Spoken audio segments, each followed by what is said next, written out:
Good evening. You're watching the news from the Sultanate of Oman television. We'll start with the headlines. The Sultanate strongly condemns the traitorous terrorist attacks on an Egyptian police checkpoint north of Sinai.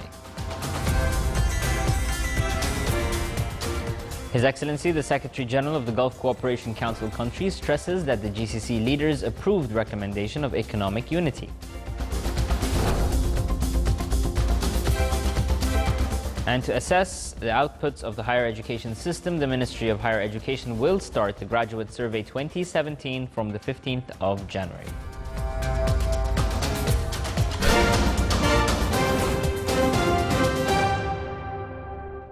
Those are the headlines, and now for the news in details. The Ministry of Foreign Affairs said in a statement that the Sultanate strongly condemned the traitorous terrorist attacks on a police checkpoint north of Sinai in Egypt yesterday that claimed the lives of soldiers and injury of others. The Sultanate affirmed its solidarity with the Arab Republic of Egypt in combating terrorism. And further, the Sultanate expressed condolences and sympathy to families of the victims, Egypt, its government, and the people, wishing the injured a speedy recovery.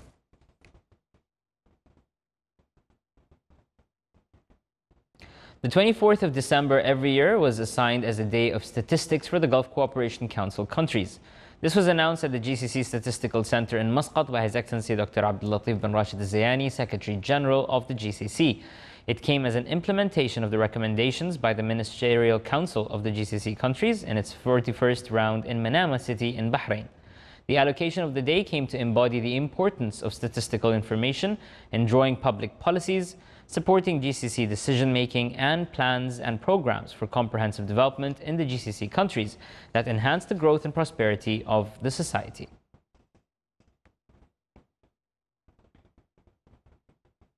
His Excellency Dr. Abdul Latif bin Rashid Al Zayani, Secretary General of the Gulf Cooperation Council countries, affirmed in his remarks to the Sultanate of Oman Radio and Television that Their Majesties and Highnesses, the leaders of the GCC countries, approved a recommendation by the Development and Economic Affairs Authority to achieve economic unity by 2025 and complete the customs union with all its requirements this year. He added that the development of an Economic Affairs Authority has given these issues great attention. He also said that the preparation committee that includes ministers concerned with development and economic affairs intensified its work to study obstacles in this regard, which will be discussed at the consultation meeting to be held usually in May every year. The Shura Council's office in its meeting today discussed a number of topics related to the state's financial policies and plans during the upcoming period. It also reviewed the summary on the session of Her Excellency, the Minister of Higher Education, and His Excellency, the Minister responsible for Financial Affairs. The meeting also approved the attendance of the Minister of Commerce and Industry to the Council to present the statement of the Ministry during December 2017. It also focused on the agreement regarding the Barka-Nakhal dual carriage road project. The meeting was presided over by His Excellency Khalid bin Hilal Mawali, Chairman of the Shura Council.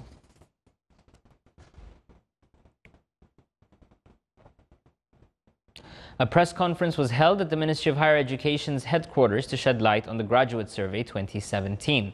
The survey targets 62,835 graduates from 2013 and 2014, as well as 2015, from 66 educational establishments inside the Sultanate, as well as graduates from abroad. It aims at assessing outputs of the higher education system in terms of knowledge, skills, and efficiency that qualify them to take over jobs in the labor market. It also aims at creating a match between the higher education programs and needs of the labor market. It will provide higher education institutions with data on competence and the majors required by the labor market. This data will enrich the academic programs and provide information on the programs required by the market. The Ministry of Higher Education will start the Graduate Survey 2017 on the 15th of January.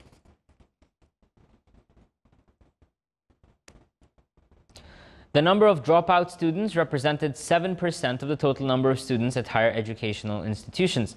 This was stressed by His Excellency Dr. Abdullah bin Muhammad Al-Sarmi, Under Secretary of the Ministry of Higher Education, to the Sultanate of Oman Television and Radio. He added that the rate is not that big compared to other countries. However, he said the ministry contacted higher education institutions in which the rate of dropout students was above the allowed percentage and have asked them to put plans and programs to reduce it.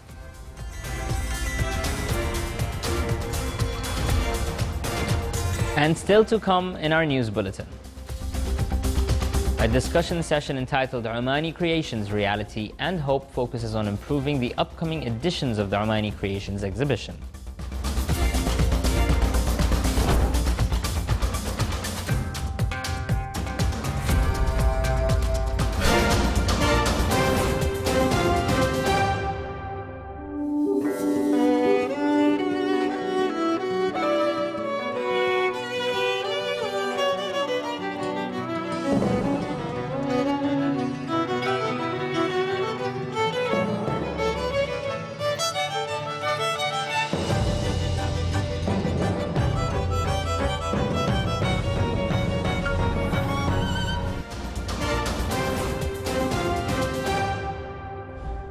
Welcome back to the news from the Sultanate of Oman Television.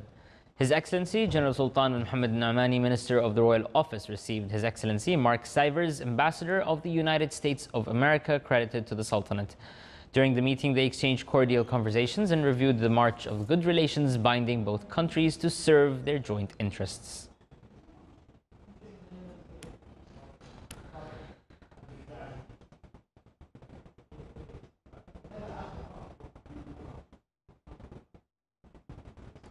In order to enable Omani youth and enhance their work value, Her Highness Sayyidah Muna bint Fahad Al Saeed presided over the inauguration ceremony of Masar program, which was organized by Sultan Qaboos University in cooperation with Awasar. The program seeks to enable and enhance the role of Omani youth through a number of vocational orientations and concepts, in addition to building real partnerships with university students in order to encourage them to create their own student companies. The program provided short and medium contracts for marketing, trading, engineering consultancy, customer service, operation, and maintenance.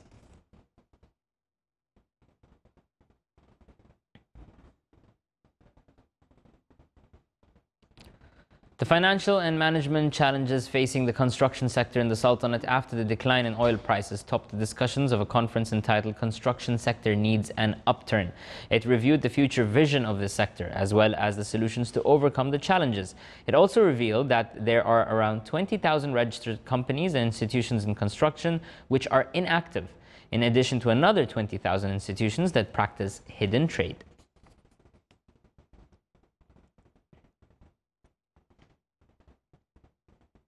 The Public Authority for Craft Industries, represented in the Directorate of Craft Industry in the Governorate of North Sharqiyya, celebrated graduation of 42 trainees. They took 3 months of training programs and production in manually embroidery and palm fronds industry. The program will contribute in preserving the Omani traditional crafts and will open new outlets for handicraft products. The graduation ceremony was accompanied by an exhibition which included a number of handicraft products evolved through the training programs.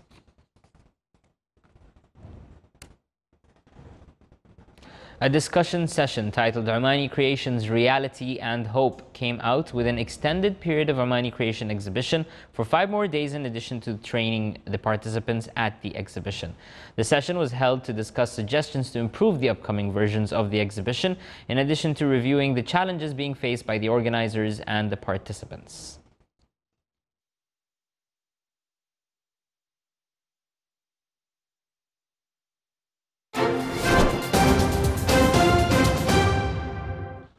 It's now time for the general weather forecast around the Sultanate. Clear skies will prevail over most of the governorates with chances of low clouds and fog early in the morning and late night over the governorate of Dhofar.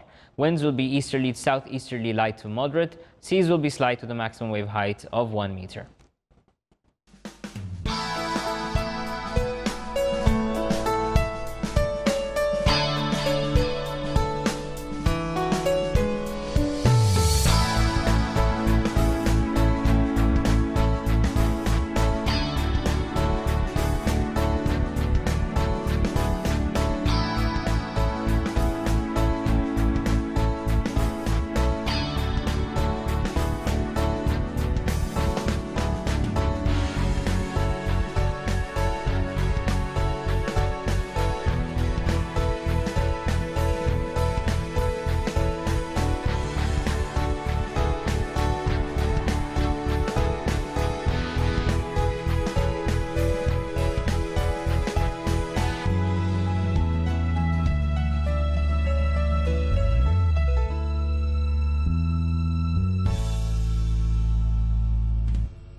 This is the Sultanate of Oman television. Before we end tonight's bulletin, here are the main points once again. The Sultanate strongly condemns the traitorous terrorist attacks on an Egyptian police checkpoint north of Sinai. His Excellency, the Secretary General of the Gulf Cooperation Council countries, stresses that the GCC leaders approved recommendations of economic unity. And to assess outputs of the higher education system, the Ministry of Higher Education will start the Graduate Survey 2017 from the 15th of January. With that, we come to an end to tonight's news bulletin. From all of us here at the newsroom and the studios, good night.